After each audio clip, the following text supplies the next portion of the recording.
तो question number 1 7.1 का question number 1 इसमें दे रखा है कि त्रिभुज एबीसी और पीक्यूआर में दो त्रिभुज है। इसका नाम क्या है, नाम से ध्यान देना बिल्कुल। नाम क्या लिखा हुआ है, ए बी सी, और दूसरा दे रखा है आपके पी क्यू आर। इसमें आपके कोण एक के बराबर है, कोण ए बराबर है आपके क्यू के बराबर। क्वेश्चन में दिया हुआ क्या क्या दिया हुआ है, कोण ए बराबर है कोण पी के, दूसरा है कोण बी, कोण बी किसके बराबर है, कोण आर के, क्यू के, कोण बी बराबर है कोण क्यू के। अगला दे रखा है PQR की कौन सी भुजा ABC की भुजा AB के बराबर होनी चाहिए। ध्यान दो, AB के बराबर कौन सी भुजा हो, इसने कहा AB तो दे रखा है, इसके सामने कौन सी भुजा आनी चाहिए, ये भुजा बराबर है तो सामने क्या नाम आना चाहिए, PQ, सामने नाम आना चाहिए PQ का। देखो AB किसके बराबर होनी चाहिए, आपके PQ के बराबर, ये होनी चाहिए PQ के बराबर, ताकि हम कौन सा नियम लगा सके, कौन से नियम से, एस कौन सा नियम, ASA नियम, क्योंकि हमारे पास दो कोण तो दे रखे हैं और उस कोण के बीच में जो भुजा दे रखी है, ये जो ये कोण इसके बराबर है, ये कोण इसके बराबर, तो ये वाला कोण इसके बराबर होगा। नियम कौन सा होगा आपके, ASA नियम होगा। आगे समझ में, नियम से बताना है कि कौन सी भुजा किसके बराबर होगी, और कारण कौन सा है, कारण है आपके ASA। आगे समझ में, यस सर। अब है देखो क्वेश्चन नंबर 2, एक वापस देखो ABC PQR, ये हो गया है आपके ABC और एक हो गया है आपके PQR। सवाल के अंदर दिया हुआ क्या दिया हुआ है, कोण A किसके बराबर है, कोण Q के बराबर लिखा हुआ है। तो क्या करेंगे हम, कोण A के सामने क्या लिखेंगे, Q लिखेंगे। दूसरा है कोण B किसके बराबर है, कोण R के,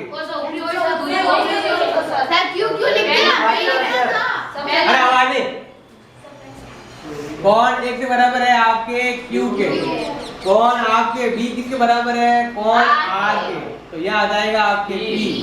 तो बताओ AB के सामने क्या आएगी, QR आएगी, क्या आएगी, QR आएगी। तो यहाँ भी देखो ध्यान दो, कोण एक के बराबर है, Q के बराबर है, कोण B किसके बराबर है, R के, तो यहाँ क्या जाएगा आपके P, क्योंकि नाम कौन सा दे रखा है, ABC और PQR नाम है। अब ये नहीं कहा दोनों सर्वांग है, केवल नाम दे रखे हैं, ये हो गया PQR, ऐसे भी हो सकता है, यहाँ से भी हो सकता है। तो हमें ये देखना है कि कोण A और कोण Q क्या है आपके बराबर, कोण B किसके बराबर है, कोण R के। उसने क्या पूछा है, PQR की कौन सी भुजा BC के बराबर होगी। हमें ज्ञात करना है कि BC के बराबर कौन सी भुजा आएगी।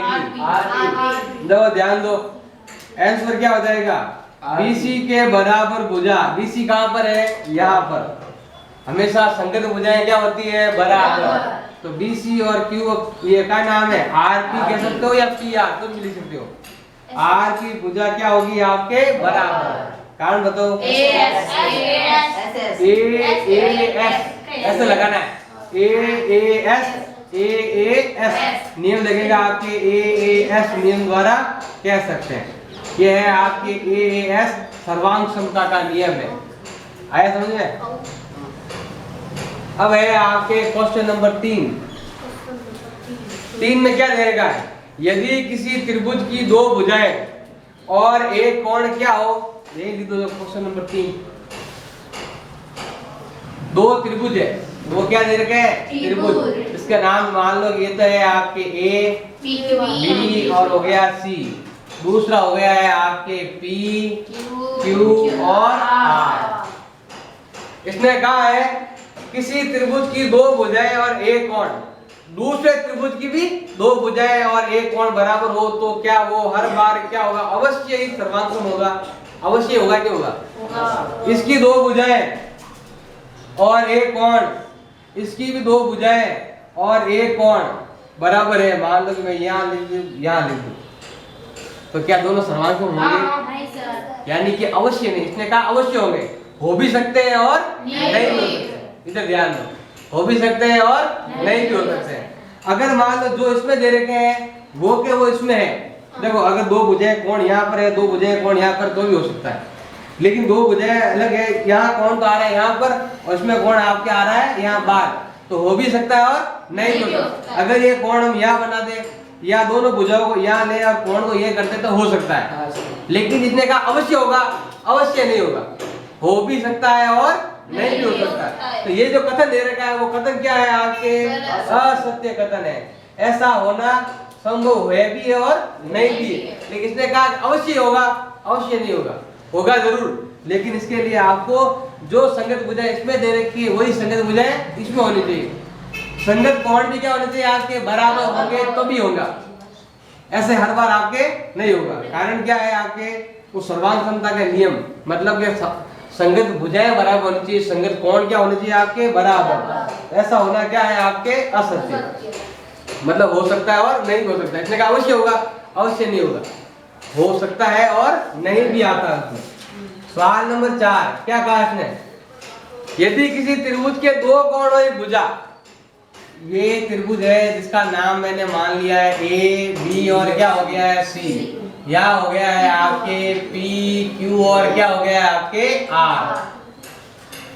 इसने कहा है कि किसी एक त्रिभुज के दो कोण और एक भुजा, क्या कहा है? दो कोण और एक भुजा, और इस त्रिभुज की भी दो कोण एक भुजा। लेकिन इसने कहा नहीं कि कौन सा कोण, नाम नहीं दिया। तो नाम नहीं दिया तो देखो ऐसे भी हो सकता है, ये वाला और यहाँ भी आ सकता है। अब बताओ दोनों क्या सर्वांसम होंगे? नहीं होंगे, क्योंकि यहाँ तो भुजा यहाँ आ रही है और इसमें भुजा आपके दोनों कोणों के बीच में आ रही है। दोनों सेम होनी चाहिए, संगत भुजाएं होनी चाहिए, संगत कोण होने चाहिए। अगर ऐसा नहीं है तो ऐसा ये दोनों सर्वांसम नहीं होंगे। सर्वांसम कब होंगे? जब ये वाला कोण यहाँ आएगा। इसने कहा कि सभी कोई भी ले लो तो कोई भी काम नहीं आएगा। इसने साथ लिखा हुआ है अवश्य ही, अवश्य लिखा हुआ ना, होंगे ही, ये जरूरी है, ऐसा नहीं है। तो ये कथन भी क्या है? आपके असत्य। इसमें वही है, हो भी सकता है और नहीं भी हो सकता। अगर इसने नाम दिए हुए होते, जैसे इसमें नाम दिए हुए, अगर नाम दिए होते कि कोण ए पी के बराबर है, बी क्यू के बराबर है और ये भुजा बराबर है, तो हम कहते हाँ अवश्य ये दोनों क्या होंगे? आपके सर्वांसम होंगे। लेकिन आप इसमें तो ये दो कोण कर दो, मन से कहा है, मतलब अपनी इच्छा से कहीं भी कोण लगाओ और भुजाएं लगाओ और बताओ कि वो अवश्य क्या होंगे? सर्वांसम। अवश्य नहीं होंगे, अपनी इच्छा से लगाओगे तो नहीं होंगे। और सवाल में अगर सभी भुजाएं कोण दे रखी है तो अवश्य ही दोनों क्या होंगे? सर्वांसम होंगे। आया समझे? अब है 5वां, ये क्या दे रखा है? त्रिभुज, इसने कहा है कि त्रिभुज ए बी सी सर्वांसम है त्रिभुज आर पी क्यू के। देखो ध्यान दो, इसके अंदर यहाँ चिन्ह दे रखा है। पहले जो दे रखा था इसमें था आपके ए बी सी और पी क्यू आर दोनों के नाम अलग अलग लिखे हुए थे, इसके बीच में ये चिन्ह नहीं था। अब यहाँ चिन्ह है, इस चिन्ह का मतलब होता है कोण ए आर के बराबर है, कोण बी पी के बराबर है, कोण सी आर के बराबर है। इसका मतलब ये हुआ। तो हम क्या करेंगे?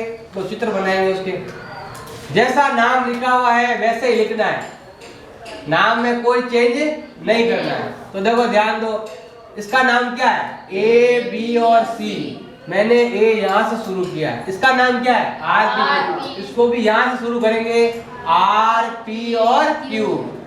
ये दोनों सर्वांसम है। सर्वांसम का मतलब क्या होता है?